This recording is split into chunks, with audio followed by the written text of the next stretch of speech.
I'm a little stuck, so if you could help me get out of the stuckness, that would be great. Since I've been working with this material, been trying to vibrate correctly to bring in my lover, and have done the processes and visualized and pretended. What, are you really picky or something? Very picky, yeah. Whoa, you're good. Yes, yeah. Well, the reason we ask that is because when the universe yields to you the best thing that it can yield to you given your vibration, and then you say, no, universe, this isn't right, you are defying the thing that we just said you have to do. Remember, we said you have to make peace with where you are.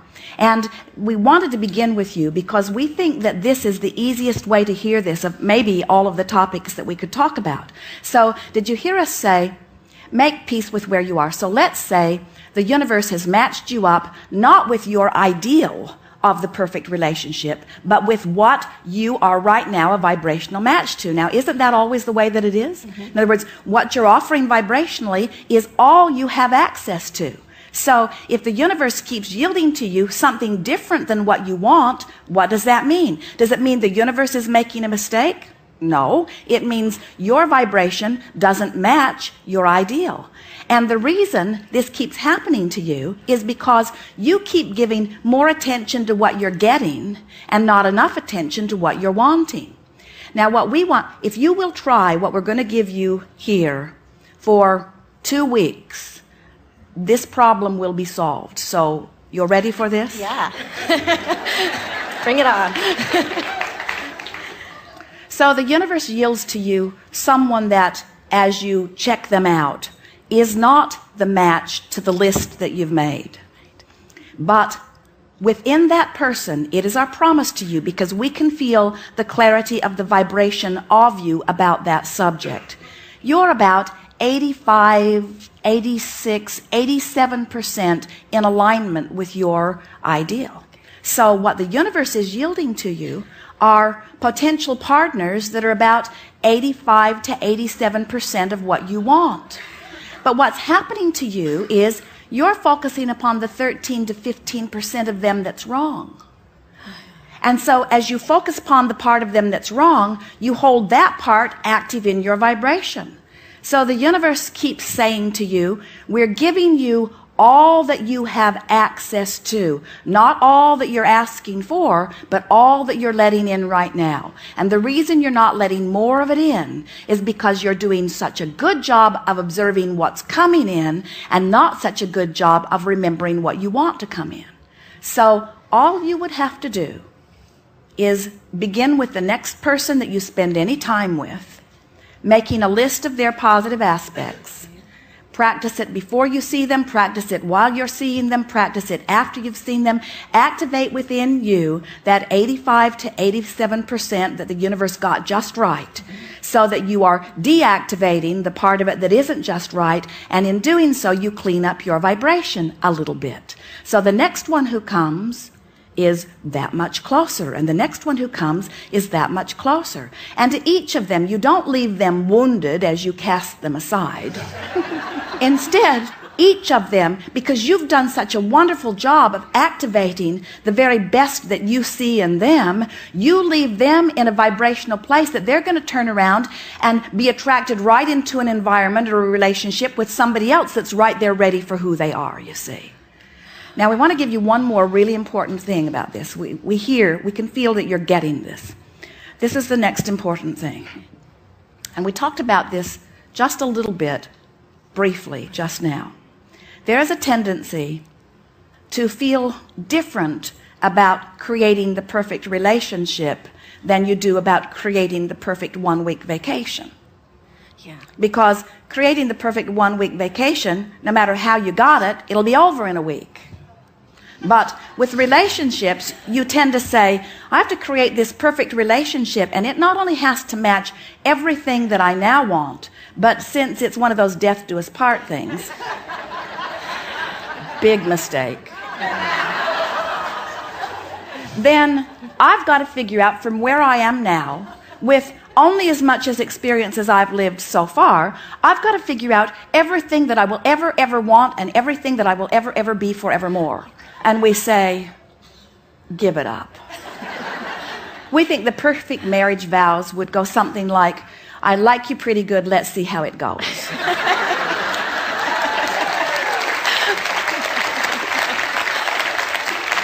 So take the pressure off yourself by acknowledging that you are an evolving being. And of course you want to factor into your intentions, I want a partner who's evolving too, and a partner who has the potential, a partner who at the core is much in vibrational resonance with me, a partner who has discovered the connection with source and all of that. In other words, there are all kinds of things that you can intend.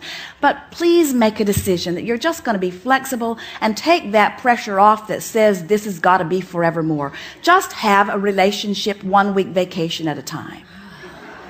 And before you know it, you will have attracted into your experience someone that you want to check the box, I want to stay on board for another week.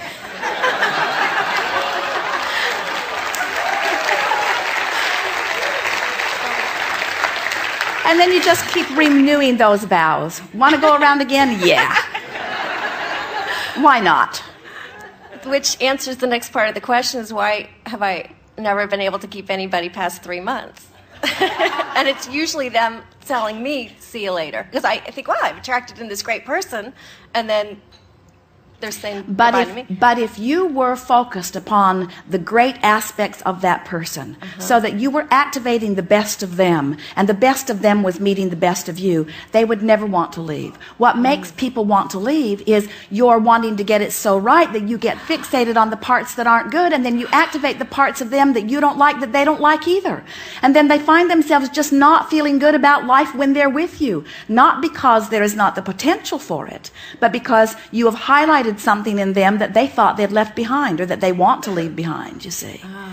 There are no two perfect people who are going to come together and show each other only the perfect things. That doesn't exist anywhere in the universe. What there exists are multifaceted beings who have many potential activation points, and the relationship that ensues between them depends upon what each of them decides to be activated. What goes wrong with most relationships is this one gives that one complete responsibility for what's activated over here.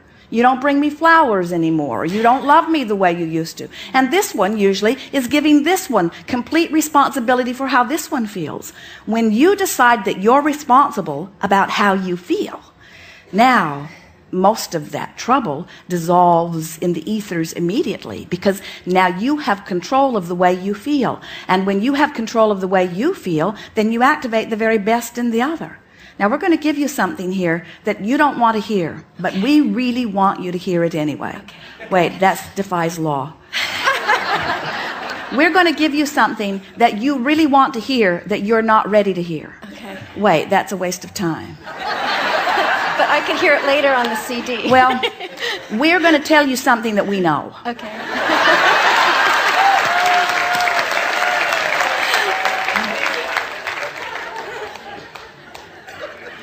Oh, never mind. No, give it to me.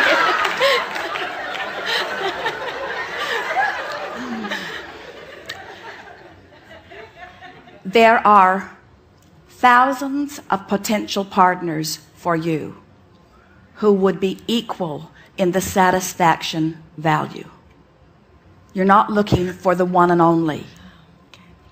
And where the perfect partner lies is in your vibrational range between where you are and where you want to be on the subject. In other words, you've got to create the perfect partner in you, and the universe will match it.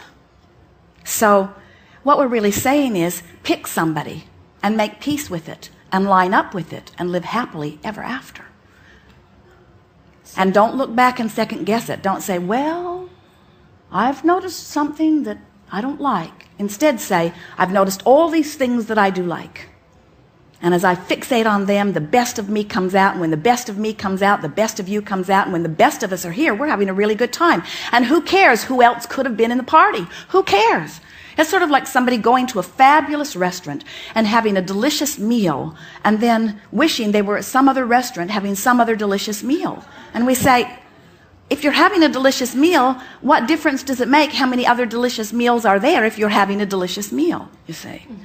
And so there's something that's sort of stuck in the craw of so many of you that says, I've got to find the best one and only partner. And we say, find somebody and make them the best partner by activating the best part of them in you. Wow. Thank you. That's it. Thank you so much.